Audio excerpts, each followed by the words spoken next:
नमस्कार. आज नवीन कुस्ती घेऊन आलेलो आहोत. पैलवान महेंद्र गायकवाड आणि पैलवान मिर्झा इराण. कर्नाटक हरियाणा येथे झालेल्या कुस्ती मैदानात नेमकं काय झालं हे बघा आणि चॅनलला सबस्क्राईब करा.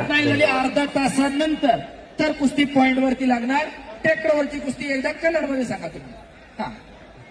ಎಲ್ಲ ಪಂಚರು ಒಂದು ಸಮಯವನ್ನು ಕೊಟ್ಟಿದ್ದಾರೆ. ಈ ಕುಸ್ತಿ 30 ನಿಮಿಷಗಳ ಕಾಲ ನಡೆಯುತ್ತೆ. ಅದರ ಒಳಗಡೆ ಚಿತ್ತ ಆದ್ರೆ ಹಾಗೆ ಒಂದು ವೇಳೆ ನಿರ್ಣಯ ಚಿತ್ತ ಆಗ್ಲಿಲ್ಲ ಅಂದ್ರೆ ಪಾಯಿಂಟ್ ಮುಖಾಂತರ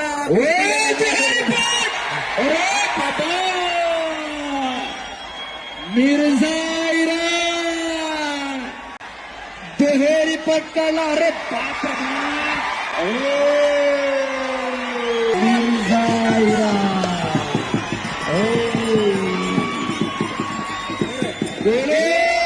बजरंग बली की मिर्झा इराण. ज्यांनी पाहिलं ते भाग्यवान आणि ज्यांनी गप्पा मारले ते हुकले. दुहेरी पटकाला